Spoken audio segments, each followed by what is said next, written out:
You won't believe what NATO first dismissed as a sensor error. The Saab Gripen was designed to be affordable, simple, and easy to maintain, a practical fighter for nations that didn't want to spend billions on stealth jets. For years, it was predictable. Then the data stopped making sense. Its infrared signature dropped to near stealth levels. Its range exceeded what a single-engine fighter should achieve. On paper, nothing had changed. The reason wasn't a new aircraft or engine. It was Rolls-Royce, quietly working inside the Gripen E's existing power plant, not to add thrust, but to control heat. Engineers redesigned internal airflow, thermal layering, and control software. From the outside, the engine looked identical. Internally, everything was different. There was no announcement. NATO wasn't briefed. So when Alliance sensors began recording anomalous readings, analysts assumed system errors. They weren't errors. A fighter once seen as a budget option was suddenly far harder to track, quieter, cooler, and far more dangerous than expected. And by the time NATO realized it, the aircraft was already operational. That's why infrared-guided missiles are such a threat. Rolls-Royce completely redesigned the engine's internal thermal routing. The result was shocking. The Gripen E's heat signature dropped to levels never seen before in a single-engine fighter. NATO sensors recorded unusually low IR readings and assumed a system malfunction. After recalibration, the numbers didn't change. A single-engine aircraft was behaving almost like a twin-engine stealth design. That wasn't supposed to be possible. The second breakthrough came from fuel combustion. By reshaping internal airflow paths, Rolls-Royce dramatically improved fuel efficiency. The Gripen E's range didn't just increase, it reached endurance levels that traditionally required two engines. For countries like Canada, this mattered. Long-range Arctic patrols have always demanded heavier, more expensive aircraft. Now a jet lighter than the F-35 could cover nearly the same distances, with better agility and far lower operating costs. The most disruptive upgrade was digital engine control. Rolls-Royce introduced an adaptive system that adjusted thrust almost instantly. Pilots reported acceleration unlike anything they'd flown before. In combat simulations, the Gripen could escape danger or seize firing positions before older NATO interceptors could react. Sweden kept the results classified, but NATO eventually saw enough data to force a rethink. Reduced heat signature, extended range, instant throttle response, individually impressive, together transformative. Nothing changed on the outside. On paper, the engine looked identical. In reality, a single-engine fighter had jumped into the same performance tier as billion-dollar stealth aircraft without the cost, complexity, or maintenance burden. Closed-door meetings followed in Brussels. NATO demanded answers. Sweden offered only one confirmation. The Gripen E had received internal optimizations. The rest stayed classified. The truth about Rolls-Royce's redesign only surfaced later through internal documents. A NATO analyst uncovered it by cross-referencing engine micro-vibration signatures. The patterns matched components produced under Rolls-Royce's precision micro-engineering programs. That was the confirmation. By then, the Gripen had become both a threat and an opportunity. A threat because it proved affordable fighters could rival the world's most expensive aircraft.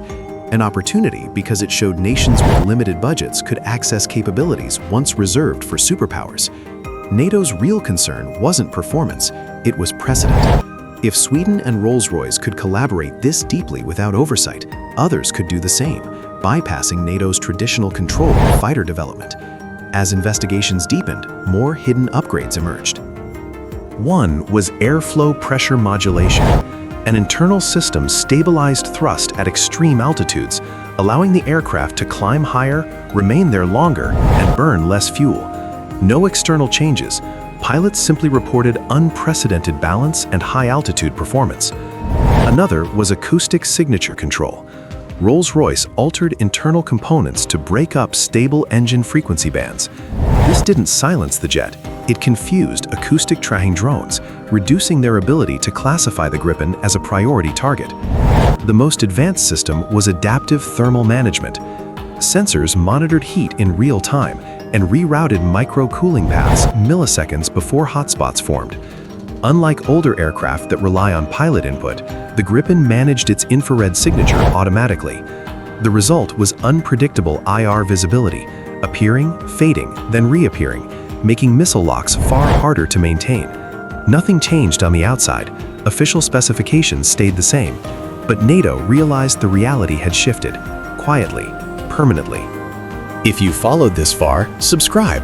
This is the kind of analysis rarely discussed. So why did Sweden keep this secret? Because it fit their defense doctrine. The capability was classified even from much of Sweden's political leadership. Only a small engineering circle had full access. That secrecy caused friction once NATO began questioning Stockholm's transparency. NATO uncovered the truth through micro-vibration analysis. The engine signatures matched precision microengineering patterns unique to Rolls-Royce. That was decisive proof. Rolls-Royce had been deeply involved in the Gripen's core systems without NATO being informed. Concern spread fast. If Sweden could do this quietly, others could too. Traditional export controls couldn't track internal, invisible upgrades. In closed-door meetings, US officials described the Gripen as a strategic wildcard, affordable, scalable, and capable of threatening protected airspace without Washington's approval. This wasn't just technical, it was about power. Who controls advanced fighter technology? And who decides who gets it? While NATO was still reacting, Saab and Rolls-Royce had already moved on. The next upgrades focused on survivability, deception, and automated threat response. These systems were integrated directly into the engine controls, creating a fully harmonized aircraft. Algorithms altered internal vibrations based on altitude, speed, and threat conditions. In tests, NATO systems misclassified the Gripen as a drone, then a trainer, before recognizing it as a fighter, disrupting automated threat priority systems. Then came microburst cooling. Instead of releasing heat predictably, the engine emitted irregular cooling pulses, breaking infrared missile locks. In NATO wargame simulations, survivability increased by up to 40%. No exotic materials, no stealth coatings, just internal engineering. The geopolitical impact was clear. Nations with limited budgets could now field aircraft approaching top-tier performance, quietly shifting the balance of air power. This threatened more than a technology gap.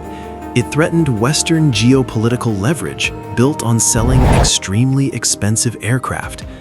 Countries that once dismissed the Gripen as too light or too simple were suddenly asking about upgraded variants. Demonstration flights were requested. Access to the most advanced internal configurations was denied. Sweden realized the new Gripen was no longer just a fighter. It was a strategic asset, one capable of shifting regional power balances. The irony is that Sweden never intended to challenge NATO. The goal was straightforward: build a fighter that delivers high performance, reliability, and independence, without total reliance on American technology. In doing so, they exposed weaknesses in NATO's own air power assumptions.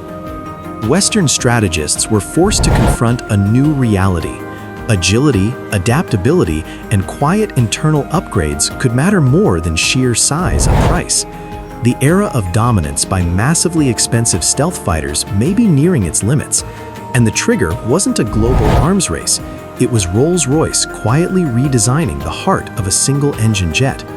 By the time NATO grasped the scale of the change, the Gripen E had taken on a new identity, a lightweight fighter with heavyweight consequences, reshaping expectations about modern air combat. Thank you for watching. This analysis is based on open source information and contains no classified material or official government positions. If you value deep, independent analysis, like and subscribe.